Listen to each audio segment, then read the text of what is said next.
Welcome to the Strathcona Regional District Electoral Area D's Community Wildfire Resiliency Plan. This is a video presentation that is a summary of and supplementary to a formal report submitted to the Regional District. The full report and maps can be accessed and downloaded from the SRD website. My name is Louis Oreo and I am a professional forester and associate of B.A. Blackwell & Associates. Established in 1988, Blackwell provides integrated forestry and environmental consulting services to a wide range of clients. The firm has completed over 100 community wildfire protection and resiliency plans since 2005, 10 of which, including this one, were completed within the last year. These wildfire resiliency plans provide recommendation and action items categorized by the 7 FireSmart disciplines. Having advised and supported FireSmart education events and materials, and planned and implemented FireSmart assessment projects for a number of clients, we have gained extensive experience and knowledge of the FireSmart principles and their application.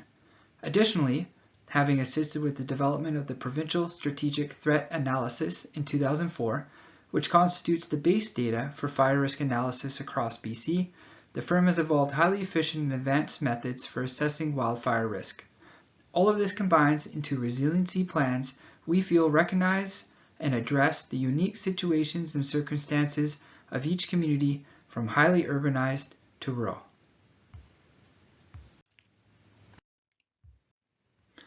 The purpose of the Community Wildfire Resiliency Plan is to update the wildfire risk specific to Electoral Area D's wildland-urban interface, to describe the potential consequences of wildfire to the communities within, and to examine options and strategies to reduce the wildfire risks.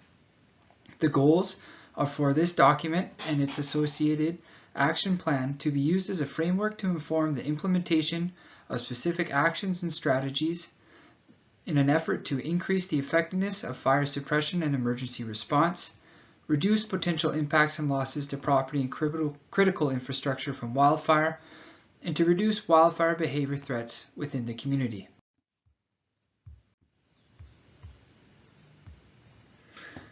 The wildland-urban interface is the focus area of wildfire resiliency plans. It represents the place where the developed community meets the forested wildland. This is sometimes a hard edge, but more often is a blurred one. To determine the focus area for this report, which is known as the eligible wildland-urban interface, a 1 kilometer buffer surrounding a structure density of 6 or more structures per square kilometer is created. This is shown on the map as the area surrounded with a black outline. Electoral Area D's wildland-urban interface encompasses private property, private managed forest land, municipal land, and crown land. While the regional district can directly implement recommendations within its district boundaries pertaining to regional district land, regulations, and bylaws, its role is limited to one of an advocate for those recommendations directed outside its sphere of influence.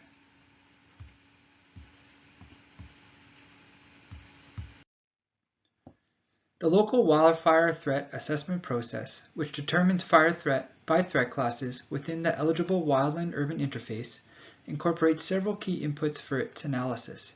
These include updated field types from field assessments, proximity of fuels to the community with a higher weighting given to those field types closer to structures and a lower weighting to those field types further away, consideration of topography, knowing that fires travel faster and more easily upslope than on flatter terrain, an analysis of fire spread patterns from data gathered by the most representative BC Wildfire Service fire weather station.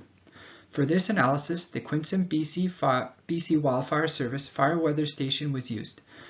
Data from it indicates predominant winds during the fire season, June to October, originate from the north, northeast, and east, and would drive an active fire to the south and west. Additional data from the weather station shows that, for the peak fire season of June to September, 36% of days have high or extreme fire danger. It is important to note that grant funding for this project does not allow for assessment of private land. After removing areas covered by large water bodies, private land accounts for 85% of Electoral Area D's eligible wildland interface. Private land is shown on the map as gray. The result of the fire threat analysis shows that 82% of the accessible area within the eligible wildland-urban interface has low or very low fire threat, shown on the map in green. 18% has moderate fire threat, shown on the map in yellow, and less than 1% has high or extreme fire threat, shown on the map as orange and red. Since 1. The majority of Electoral Area D's eligible wildland-urban interface is private property, 2. Most homes are part of individual interface residential neighborhoods, and 3. The most likely ignition source of a wildfire, as determined from historical wildfire ignition source data, is from human activity, a focus on fire-smart education, fire-smart building materials, and vegetation management around homes and critical infrastructure are the most important factors towards structures and homes surviving a wildfire event in Electoral Area D's wildland-urban interface. FireSmart is the comprehensive, nationally accepted set of principles, practices, and programs for reducing losses from wildfire. The overarching goal of FireSmart is to encourage communities and citizens to adopt and conduct practices to mitigate the negative impacts of wildfire on public and private property. Provincial funding programs, such as the Community Resiliency Investment Program, can be leveraged by the Regional District to support Electoral Area D in implementing many of the recommendations within this plan. 36 recommendations and action items have been proposed and are addressed wholly in their representative FireSmart section. The following is a summary of the highest priority ones. Public education and outreach play a critical role in helping a community prepare for and prevent a wildfire. Participating in wildfire risk reduction and resiliency activities also promotes a sense of empowerment and shared responsibility. This discipline often supports the successful implementation of the other FireSmart disciplines by building awareness and understanding within both residents and visitors. We recommend this wildfire resiliency plan and associated maps be made publicly available by the Regional District through its website, as well as through the Campbell River Fire Department and Oyster River Fire Department's websites, who both provide fire response to areas within Electoral Area D. The Regional District should continue to promote FireSmart approaches for wildfire risk reduction to homeowners, businesses, and stakeholders through FireSmart workshops and open houses. As many people look to the internet and websites for information, we suggest the Regional District and Oyster River Fire Department, where missing, develop FireSmart and wildfire preparedness pages on their websites. Additionally, the Regional District should look to funding for completing home ignition zone assessments on residences within the wildland-urban interface of Electoral Area D. Legislation and planning regulations are effective tools for reducing wildfire risk due to ease of communication and enforcement. A review and summary of the Regional District's bylaws and regulations relevant to wildfire risk and emergency planning is provided in the document. Actions such as reviewing zoning bylaws through a wildfire lens to assess where they inadvertently promote conditions that may contribute to fire spread, and determining where bylaws can be updated or strengthened to reduce wildfire risk to development can help accomplish the goal of a more wildfire resilient community.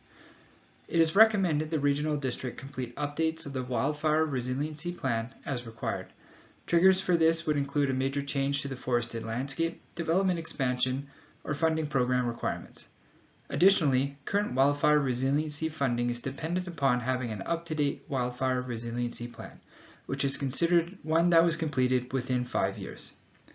It is also recommended that a legislation mechanism is created, or an existing one is amended, to apply fire and associated wildfire risk reduction bans enacted across both Campbell River Fire Departments and Oyster Bay Fire Department's fire response areas within Electoral Area D.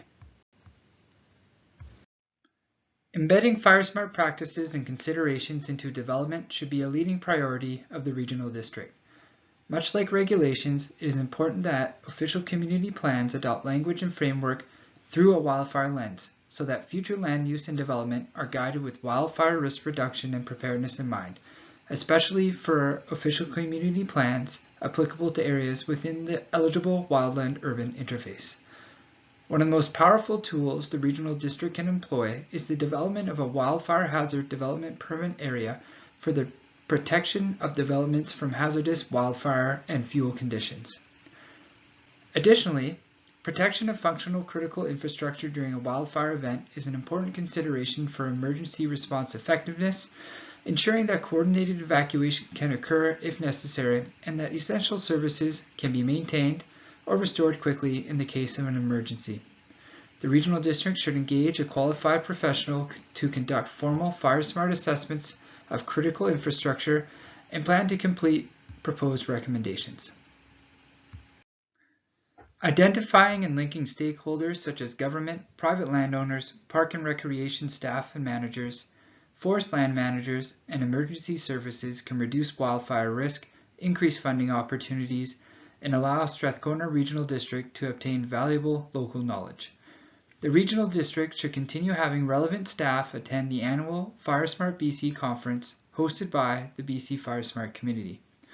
The Regional District should also engage with public and private forest land managers whose industrial forest areas overlap with Electoral Area D's eligible wildland-urban interface to ensure wildfire risk reduction measures are part of their planning and actions.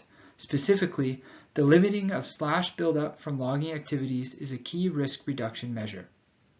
Additionally, a Community FireSmart Resiliency Committee is proposed within this plan. This committee reflects the key planners and responders most involved in local FireSmart, wildfire resiliency planning, and wildfire and emergency response specific to the region.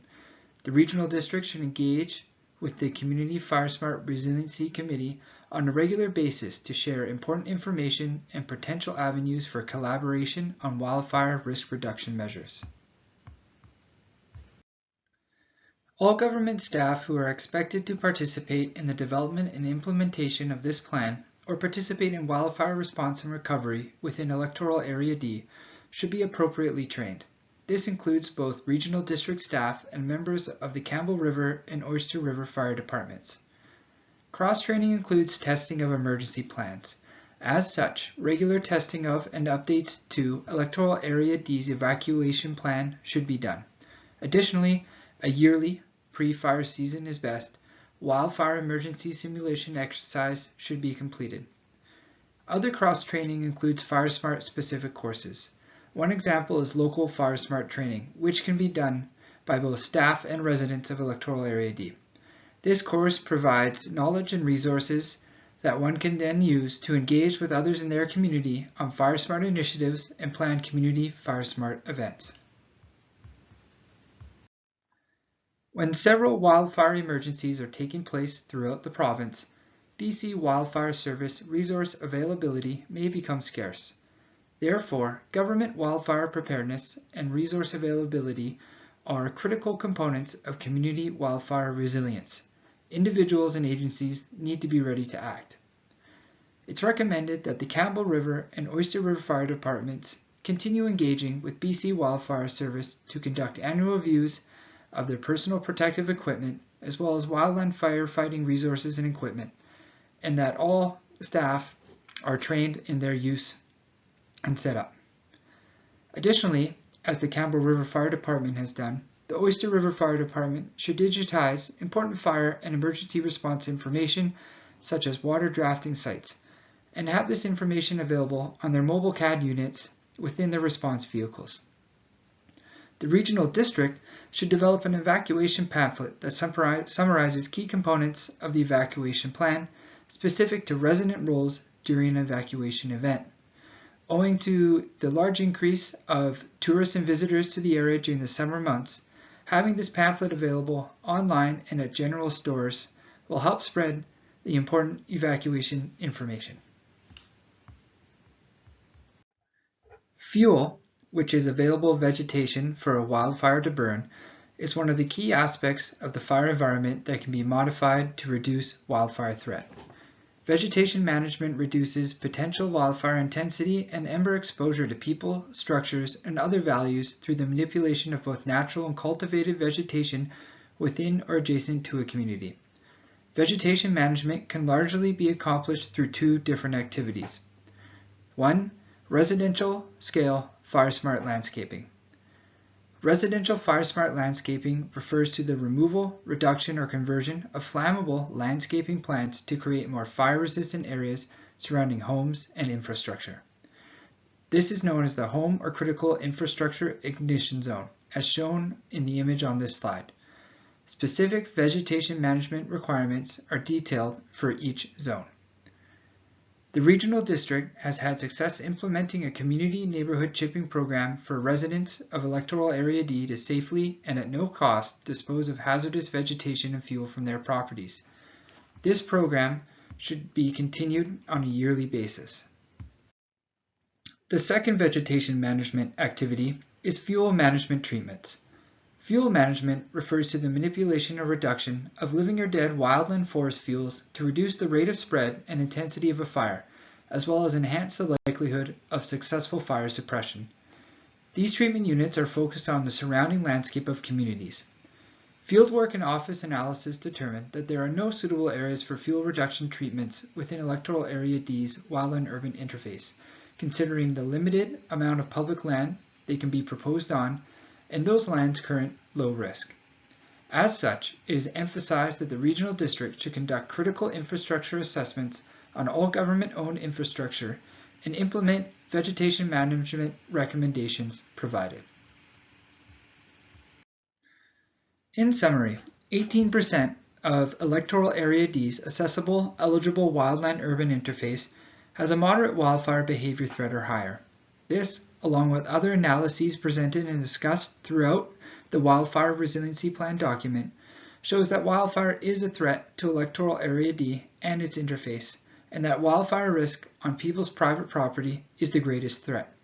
As such, a focus on continuing fire-smart education, fire-smart building materials, and vegetation management surrounding homes and critical infrastructure are the most important factors towards structures and homes surviving a wildfire event in Electoral Area D's wildland-urban interface. There is no silver bullet for reducing the risk of wildfire and interface fires.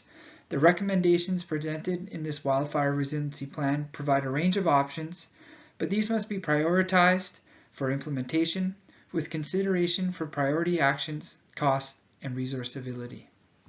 Thank you.